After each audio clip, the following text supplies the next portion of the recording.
here's part 2. I intended to get that load scale, but this scale is not operational, so there's nothing that I can do about that.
Or something else.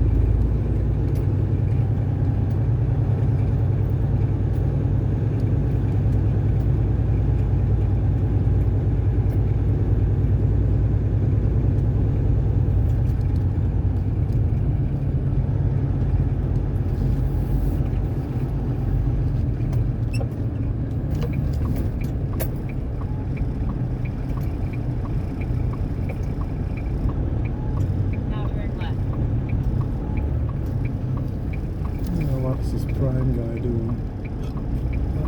He's heading over or creeping over to the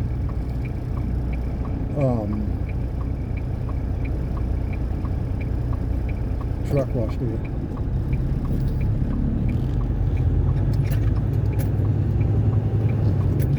Let's continue to turn left at the stop sign, then exit right.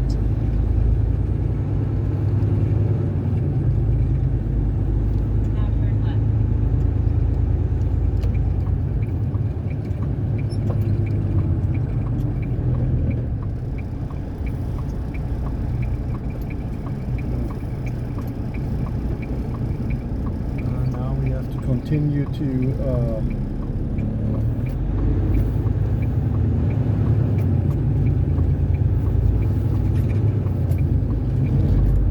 take the exit on the right to I-80 East.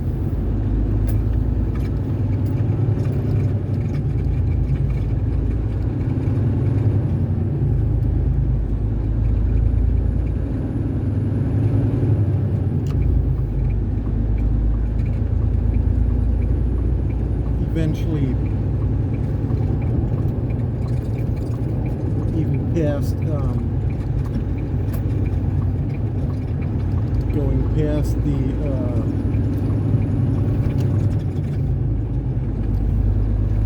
past York into Iowa.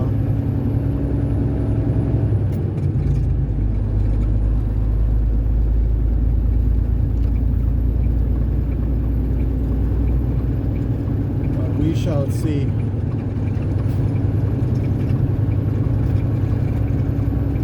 I got up to 2 more hours that I can use today. Continue on I-80.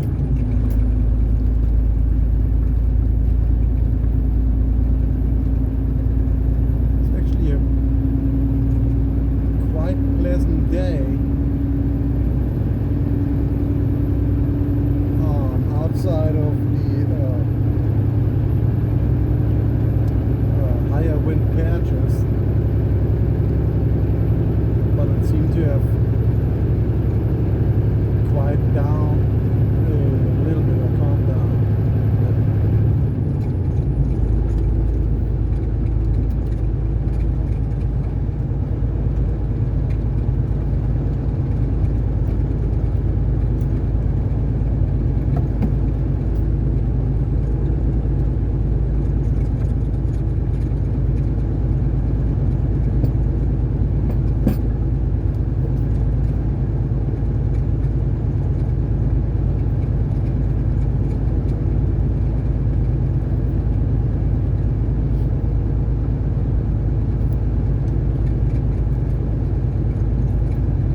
investing. Now, investing, it can mean different things. It can be investing into your own business and grow your own business. It can mean that you writing a book, get that published, have the copyright out of which you get paid each time your books sell and resell, which is known as royalty.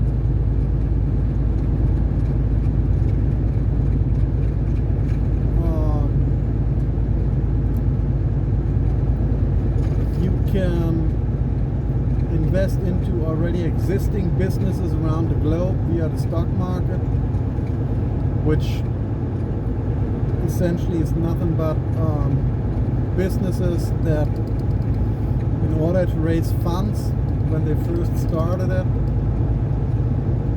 they created IPO, and that is how they scaled their businesses and became publicly traded via issuing paper-backed securities in terms of step-by-step ownership building within those businesses.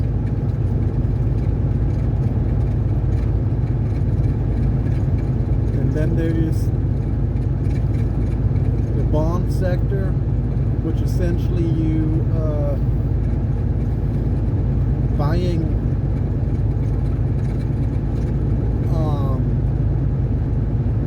certificates, if you will, by giving out a loan to an institution, whether it's the private sector, a corporation, or which is much more riskier, or a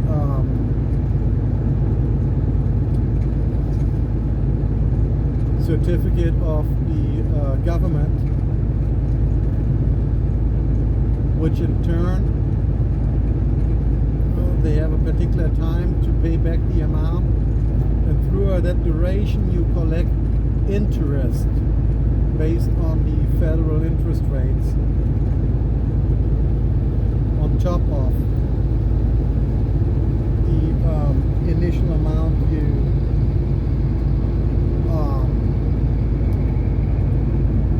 issued to the borrower.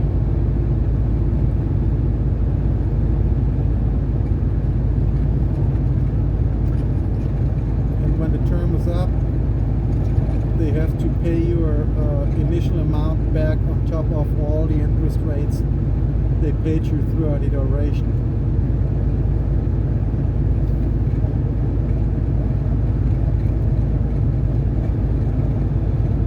And then you have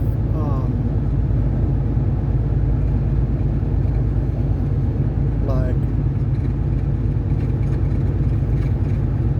real estate, whether it's short-term rental as Airbnb or commercial properties or residential properties. And with real estate, there's two ways going about it. You either A, can invest into established businesses that own and operate real estate properties and dealing with everything in the background while you just collect rent, or you can take out a mortgage to buy a property, put a tenant in it, and in turn rent that you're charging the tenant to cover the mortgage payments, plus a little profit as you pass to the tenant on forth the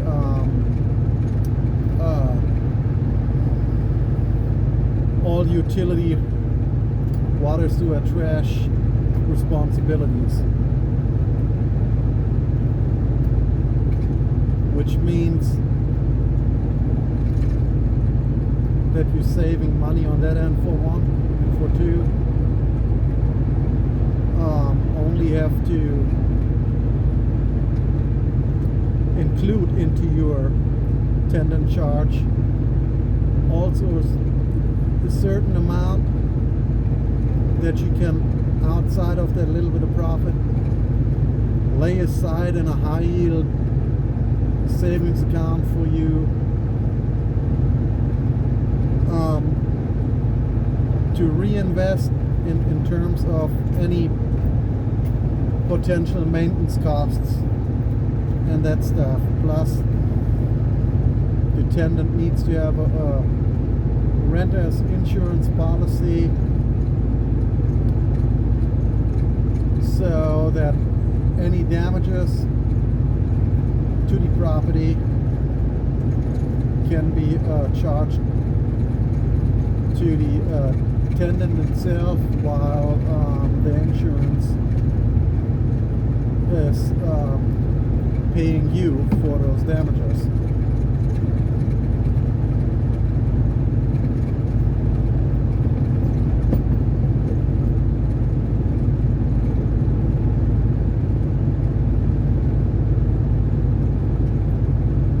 And all of those strategies are income generating strategies. Some of them are capital gain strategies involved with it.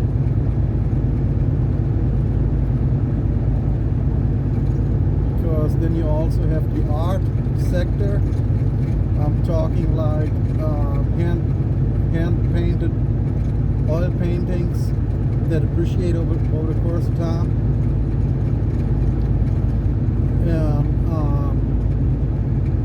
There are numismatics, which is also a appreciation over time.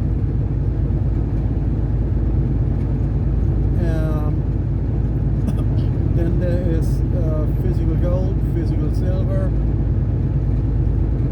that one can invest in, which is pretty much like a hard money savings account, if you want to look at it that way. Or as I look at it, a family's legacy that stays within the family just keeps adding up in higher amounts as per troy ounces,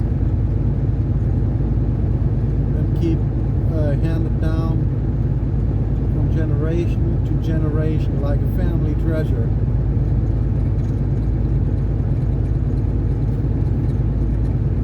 Just as a nice vehicle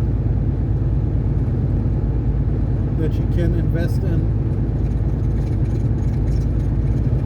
For example, Mercedes-Benz, the SL300, or other Mercedes-Benz models. If you're looking at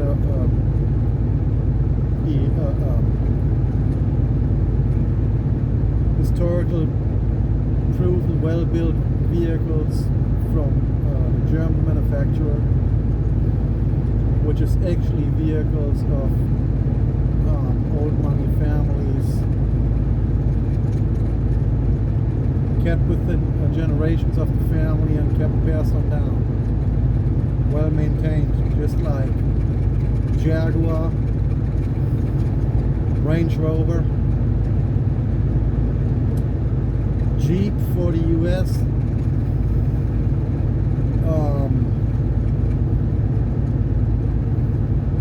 Rolls-Royce, where it's not about speed but about the elegance and added touches into those vehicles. Outside of Jeep is more like a utility vehicle, very robust and can be handed down for generations as well. It's an outdoors vehicle, unlike Rolls-Royce, Range Rover, and Mercedes-Benz and Jaguar, to name the majority. All these Bugattis, Maseratis, Porsche,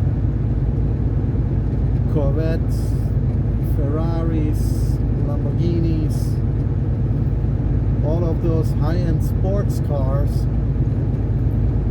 they're more of a collector's item than anything else, and they lose their value really quick, depreciate from the initial investment,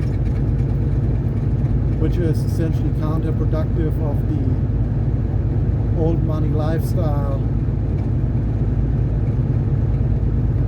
in terms of investing into appreciating assets. Yes, there are vehicles that appreciate over time the older they get, especially if they're well maintained. Like I said, Jaguar, Mercedes-Benz, Rolls-Royce are one of the 3 top vehicles with particular models that appreciate over time. And they about class, rolling in style, rolling in comfort. They about cruising. They're not about the taking it on a racetrack. They're about sophistication, elegance.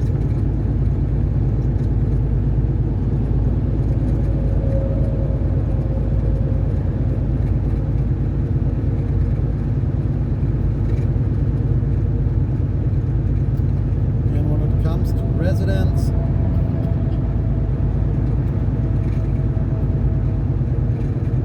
you can invest into a nice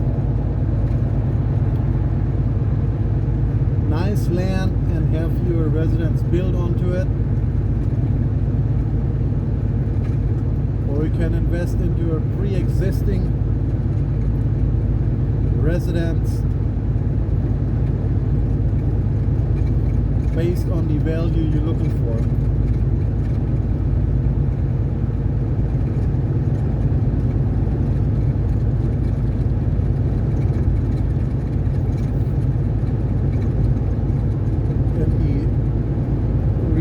About old money, families,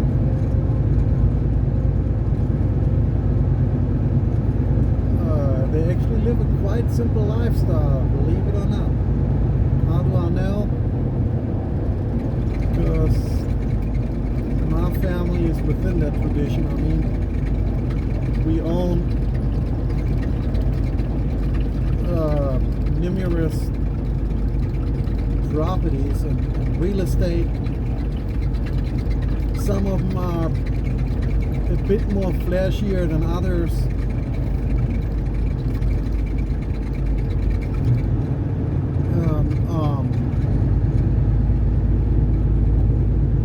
It's not about the outside status symbol, it's about the own personal value within the investment.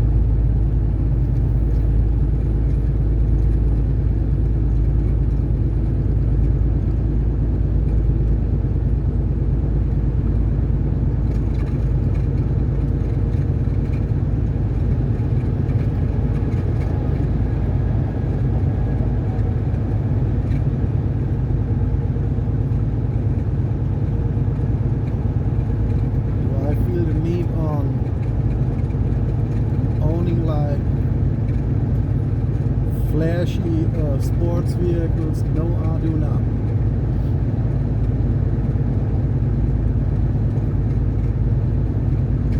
Not even as a collector's item. I'd rather take the money that such vehicle would cost and grow the wealth portfolio with it instead. Because that is a smart play.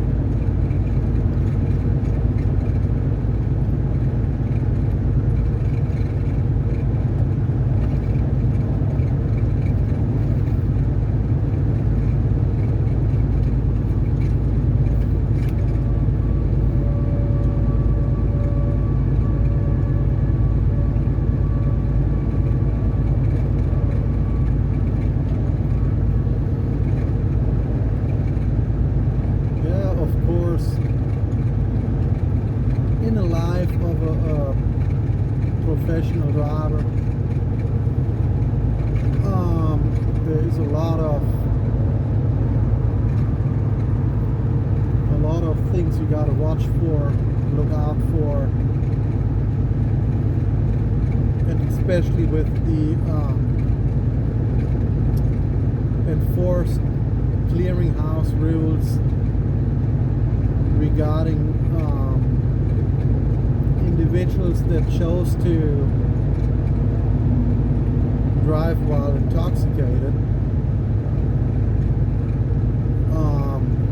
If they have a record of it, and it does not matter if it's been in a personal vehicle or not. Their professional driver's license it's been downgraded by a lot. So here's now York, which we just gonna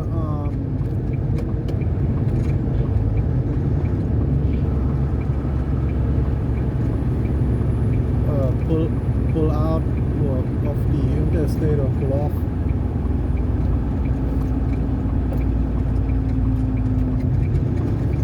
Here at the Petro.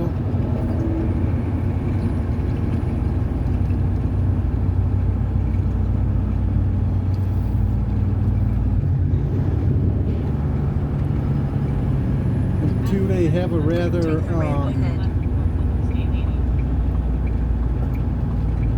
short day, just based on the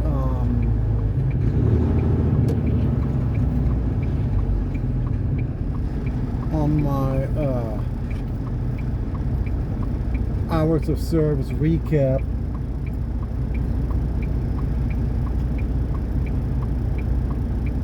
Plus the time beforehand on the load that I'm under. I am currently still like a little over 700 miles out, so I'm shooting for a day after tomorrow, like Friday morning before noon,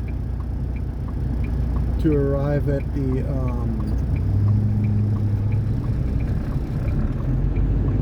destination of that load. A little bit more relaxed, laid back.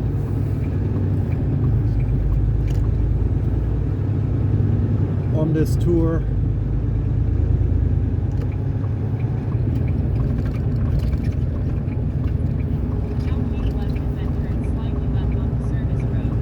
Which works out just perfectly fine. It's still going to be the same miles. I've got a drop window all the way up to Sunday on this run. So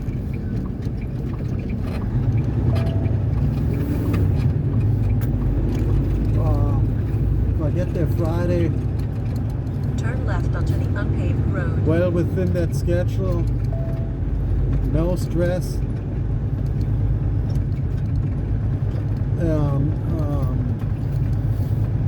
Then from there, haul another different load that is going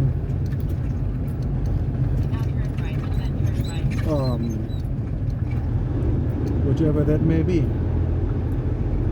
Either heading east from there toward the east coast, or stays within the Midwest region on shorter runs. We shall see as time progresses on.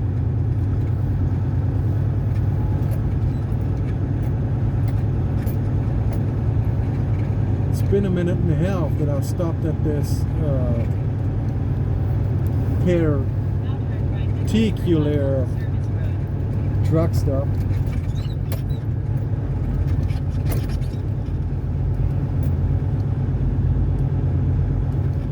Ooh,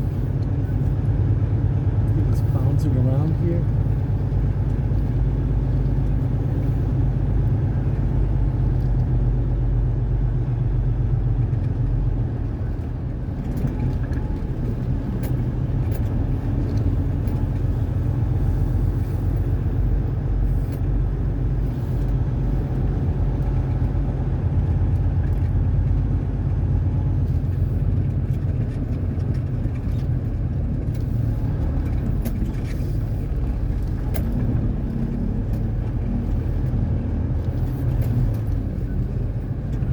Kind of lined up a little bit.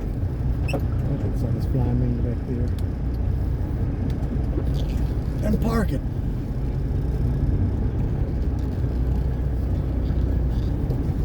By nice, steady, slow, easy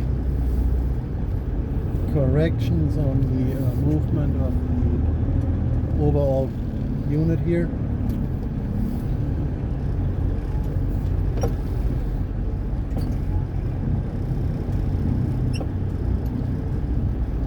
Okay, there we go.